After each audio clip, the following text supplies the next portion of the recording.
धनु राशि वालों, इस ब्रह्मांड में जब जब भी कोई बड़ी अघटित घटना होती है या फिर इस पृथ्वी पर कुछ बड़े उलटफेर होते हैं, तब तब निश्चित रूप से आकाश में ग्रहों की परिस्थितियों को हमने बदलते देखा है। एक बार फिर से यह पूरा ब्रह्मांड बहुत बड़ी हलचल बदलाव का साक्षी बनने जा रहा है। जी हाँ, मैं बात कर रहा हूँ इस ब्रह्मांड के दो सबसे बड़े ग्रह शनि और गुरु ग्रह के संचरण की।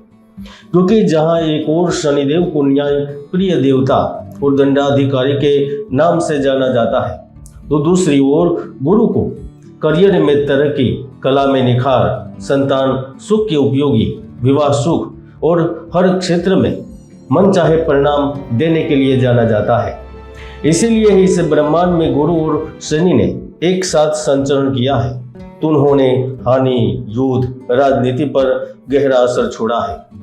यानी कि इस अवधि के दौरान कुछ सत्ताधारी लोगों की सत्ता डगमगा जाती है, राजाओं का पतन होता है, पुल टूटने की घटनाएं बनती है, खदानों में दुर्घटना और भूकंप से जनहानि की आशंका बनती है, भूकंप आता है, जहाज और वायुयान दुर्घटनाएं होती है, आंदोलन, हिंसा, धरना प्रदर्शन, हड़ताल, यहाँ तक उपद्रव की स्थितियां जन्म लेती है। तो यह धनु राशि वालों की भी पूरी जमीन को हिला देती है।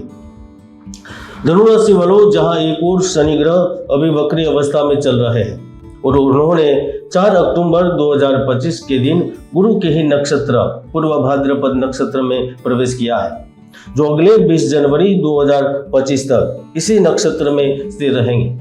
तो गुरु ग्रह आपकी कुंडली में आकस्मिक लाभ भाव में उच्च होकर बैठेंगे। ऐसे में आपकी कुंडली में आपके कुछ भाव प्रभावित होंगे। सबसे पहले आपका विदेश का भाव प्रभावित होगा, जहां गुरु की पंचम दृष्टि होगी। दूसरा, आपका देह भाव प्रभावित होगा, क्योंकि यह गुरु का घर है। तीसरा, आपका धन भाव प्रभावित होगा, जहां गुरु की सप्तम दृष्टि है। और चौथा, जहां आपका सुख भाव प्रभावित होगा, जहां शनि गुरु के ही घर में बैठे हैं और गुरु की नवम पूर्ण दृष्टि भी है। और यही स्थिति दिवाली की ठीक बाद और दिवाली के बाद भी कुछ बड़ा करने वाली है। तो चलिए विस्तार से जानते हैं क्या कुछ बड़ा होने वाला है। धनु राशि वालों, आपने जाना कि गुरु ग्रह की 3 दृष्टियां पंचम, सप्तम और नवम किस भाव को देख रहे हैं, और आपने यह भी जाना कि शनि वर्तमान में आपकी राशि के स्वामी के घर में बैठे हैं, जो आने वाली बड़ी संभावनाओं के स्पष्ट संकेत कर रहे हैं। जब गुरु आपकी कुंडली के अष्टम भाव में प्रवेश करेंगे, जो जीवन का है, आकस्मिक लाभ का है, तो वह धनु राशि वालों के नए संबंध स्थापित करेंगे, उनकी आर्थिक उन्नति में सहयोग करेंगे। और इस दौरान आप अपने कार्यस्थल पर तय सीमा में ही अपने कार्य पूर्ण कर लेंगे।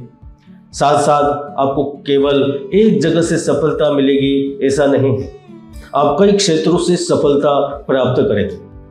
जिस जगह पर आप लगातार मेहनत कर रहे थे, 8-10 महीने या फिर 8-10 साल आपने अपने जीवन के खपा दिए हैं और वहाँ कोई और ही स्थान ग्रहण कर रहा है या कोई बाहर से लाकर बिठा रहा है, तो वहाँ पर आपके पद, प्रमोशन एवं स्थान लाभ की इच्छा पूर्ण हो।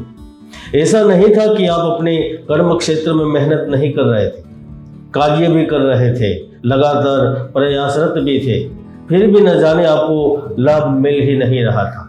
तो गुरु अष्टम भाव में स्थित होने से व्यक्ति के मानसिक पीड़ाओं को खत्म करते हैं, व्यक्ति जीवन में परिवर्तन करता है। इनके साथ घटित होने वाली घटनाएं, अघटित जो घटनाएं होने वाली होती है वो दूर होती है, आकस्मिक रूप से धन लाभ प्राप्त होता है।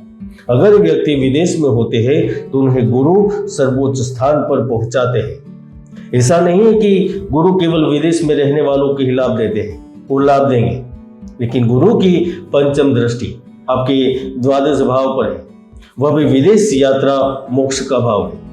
जैसे आप में से बहुत से जातकों को विदेश जाने का अवसर मिलेगा, शिक्षा के माध्यम से धन मिलेगा, आयात निर्यात के क्षेत्र से ढेर सारा पैसा कमाने का मौका मिलेगा। और अगर वह लोग जो चुनिंदा क्षेत्रों से जुड़े हैं और विदेश में है और अभी भी केवल अपना गुजरान चला रहे हैं, कहने के तो वो बहुत खुश है, लेकिन अंत में कुछ प्राप्त नहीं रहता, कुछ होता ही नहीं।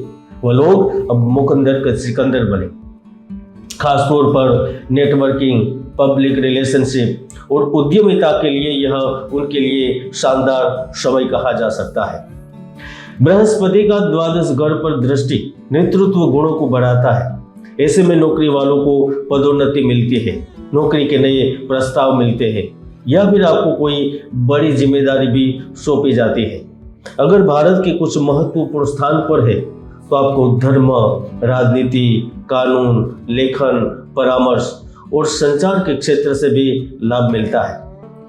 जब जब गुरु ने दृष्टि द्वितीय भाव पर की है तो उनके वित्तीय स्थिति पर सकारात्मक प्रभाव डाला है, क्योंकि द्वितीय भाव पर दृष्टि आपको वेतन वृद्धि और लाभकारी निवेश को बढ़ावा देती है। जो लोग अंतर्राष्ट्रीय व्यापार, फ्रीलांसिंग या कमीशन आधारित कामों में लगे हैं, उन्हें विशेष लाभ मिले हैं।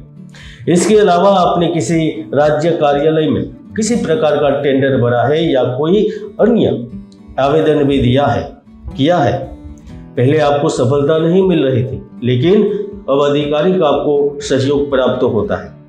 आपको प्रोजेक्ट पर कार्य करने का मौका दिया जाता है। चतुर्थ भाव में गुरु के घर में शनि, वैसे तो वह माता की अचल संपत्ति से लाभ देते हैं। आपके पूर्वजों की जमीन या फिर जायदाद मिलती है। पितृउपार्जित संपत्ति अच्छे दाम पर बिकने का कारण आपको उनके माध्यम से पैसे मिलते हैं। अगर आपका कोई कानूनी मामला चल रहा होता है, आप वहां पर भी न्याय चाहते हैं और आप सच्चाई है आपके साथ, तो वहां न्याय मिलता है।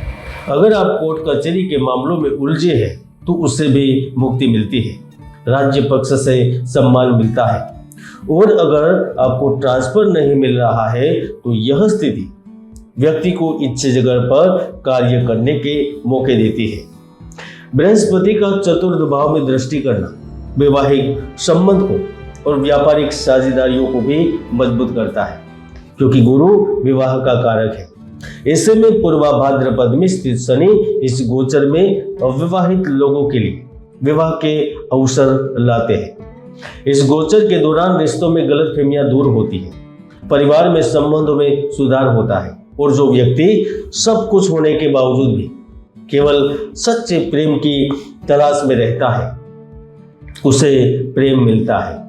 भौतिक सुख सुविधाओं से लाभ प्राप्त होता है। दोस्तों, मैंने हमेशा से ही कहा है, ज्योतिष के कई महायोग हैं जो व्यक्तियों को जीवन की बुलंदियों पर पहुंचा देते हैं, तो कई दुर्योग भी है जो व्यक्ति की भरपूर मेहनत को सफल नहीं होने देते, व्यर्थ कर देते हैं। इसलिए कुंडली विश्लेषण करें, क्योंकि समय पर इन्हीं योगों को जानकर उपाय कर सकते हैं। कुल मिलाकर दिवाली के ठीक पहले और ठीक बाद निश्चित रूप से कुछ बड़ा और सबसे बड़ा आपके लिए होने ही वाला है।